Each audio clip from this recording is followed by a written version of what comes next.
So in this video, as the title suggests, we're going to be building a lock. But we're also going to be 3D printing it. Don't mind this, it's just the stand. Let me move that out of the way a bit. Whatever. Sorry about that. So, basically how a lock works in simple is a simple diagram. Yeah, this pin. Okay, so there's a spring right here. This is always in case, but I'm not going to draw the enclosure just to save. I'm just trying to save time. And so then you have the actual pin that provides the locking, and then under there you have another pin. Now this drawing obviously isn't perfect. I'm doing it completely by hand, but still. So here we have another pin, and when the key goes in,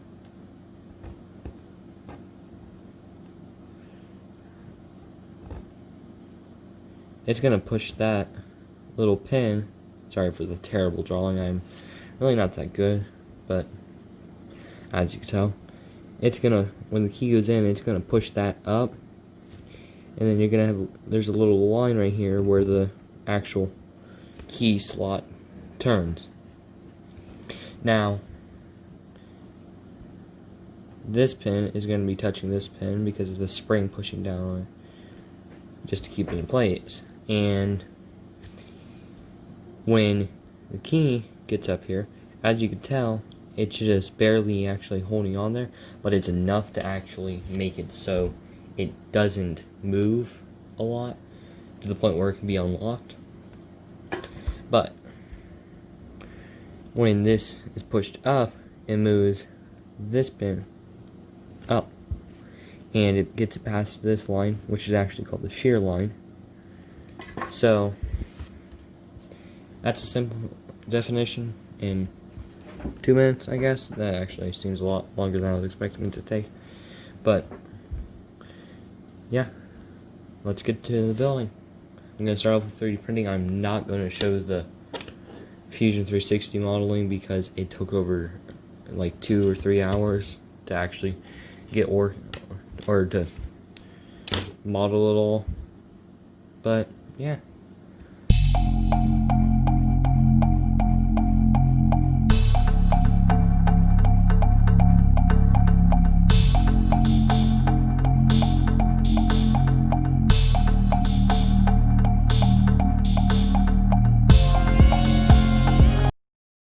Okay guys, so after all the printing was done, this is what we're left with.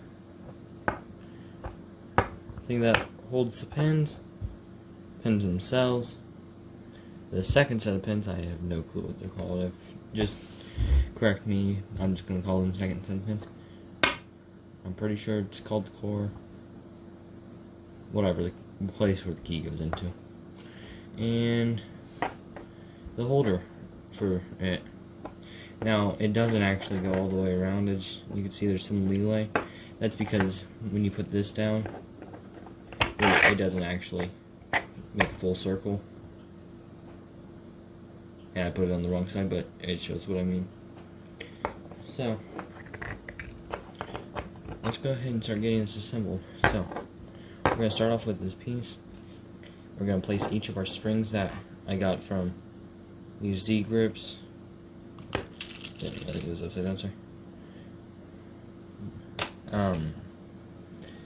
They're just about 27 millimeters long, and all you have to do is place them in here. Then you place the pins on.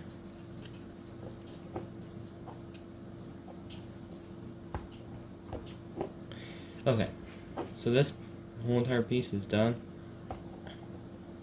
This does get a little annoying because if you're not careful enough, it will move on its own, or not move on its own, like just move and rotate and get out of place.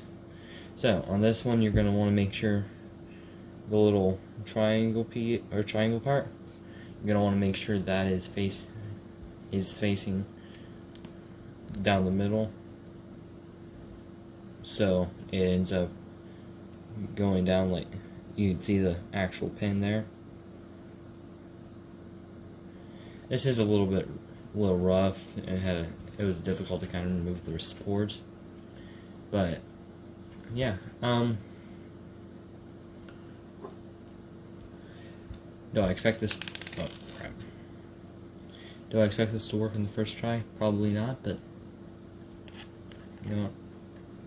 Problem solving. Okay. Gotta make sure. Okay. As you can see, all the pins are in. You can see every pin except for that one because it just fell out of place. Now you can see every pin. And all you want to do is you want to take the holder. You want to hold it. You need to place it upside down so it stands like that. Then you take the keyhole, place it like that, so that the pins are facing upwards. So after you get that, you take sorry about that. You take the first module. Make sure all the pins are correct because they do like to fall out of place a lot. Carefully slide it on. Now it is going to push it up, that is fine. Then if you just hold it there, just rotate it.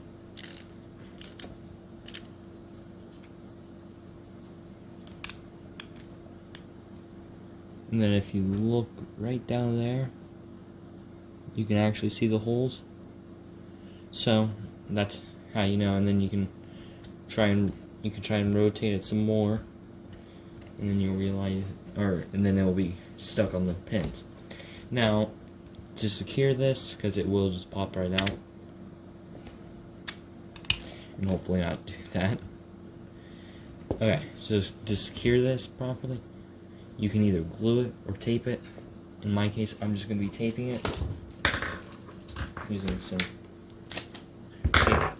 some tape that I already had cut. So let's go ahead and tape it up.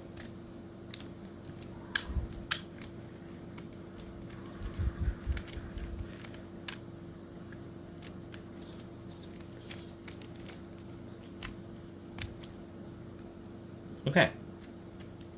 So now that it's taped up like that, it should stay on for a bit. Now, I'm gonna go ahead and take this little peg I 3D printed. I'll leave this. Now this only took like 6 minutes, so that's the reason why I didn't show the hyperlapse.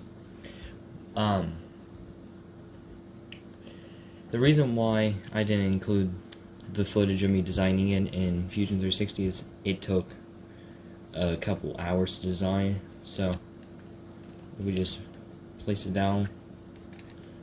Wrong side. Yeah. Works better on the side with the side that has the closest pins. Place it in, and okay, I'm gonna have to hold this down. The tape's not holding, and it does not seem to be getting caught. Okay, I see the problem. So if you look right down there, you can see the second pins are making contact, but it's not pushing it out far enough to actually allow it to twist. So, fix that. Make the second set of pins longer. Let's go ahead and do that. I'll cut back to when it's printed and ready. Okay, so I got the new pins installed. Now there won't be any noticeable difference really. So which side is the shorter side? So this side seems to be the shorter side, so let's give it a shot. Ah, crap.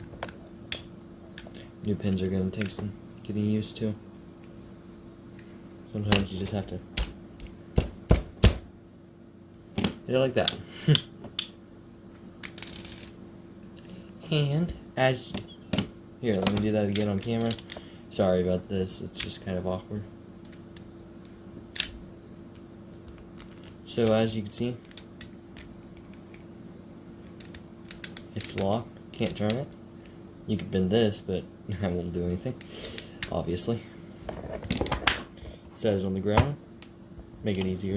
You just smash it in like that. Now that's obviously not doing anything. Turns. So, what do I have to say about this lock? One is, don't try and use this as like a house lock. I mean, maybe school lock, but I wouldn't recommend it. You would obviously have to make some modifications, like add a little axle there to make it into an actual functional lock.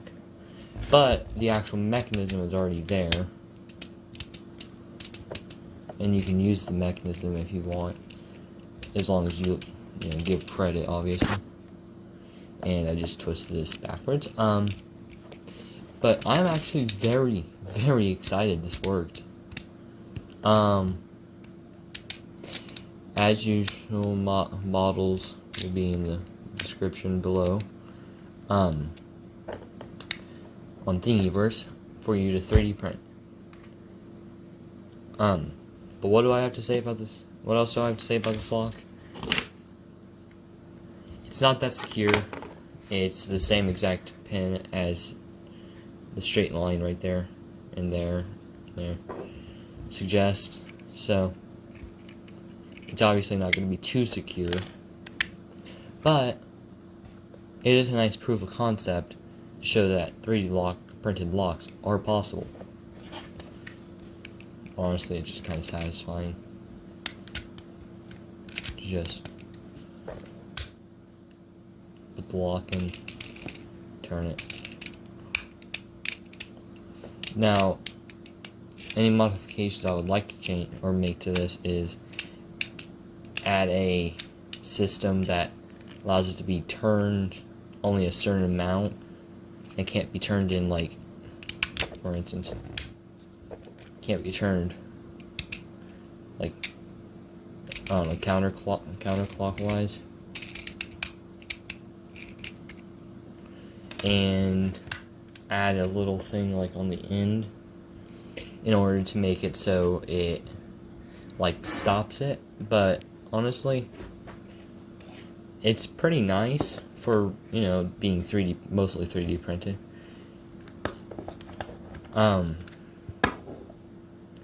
Yeah, I guess that's gonna be really the end of this video.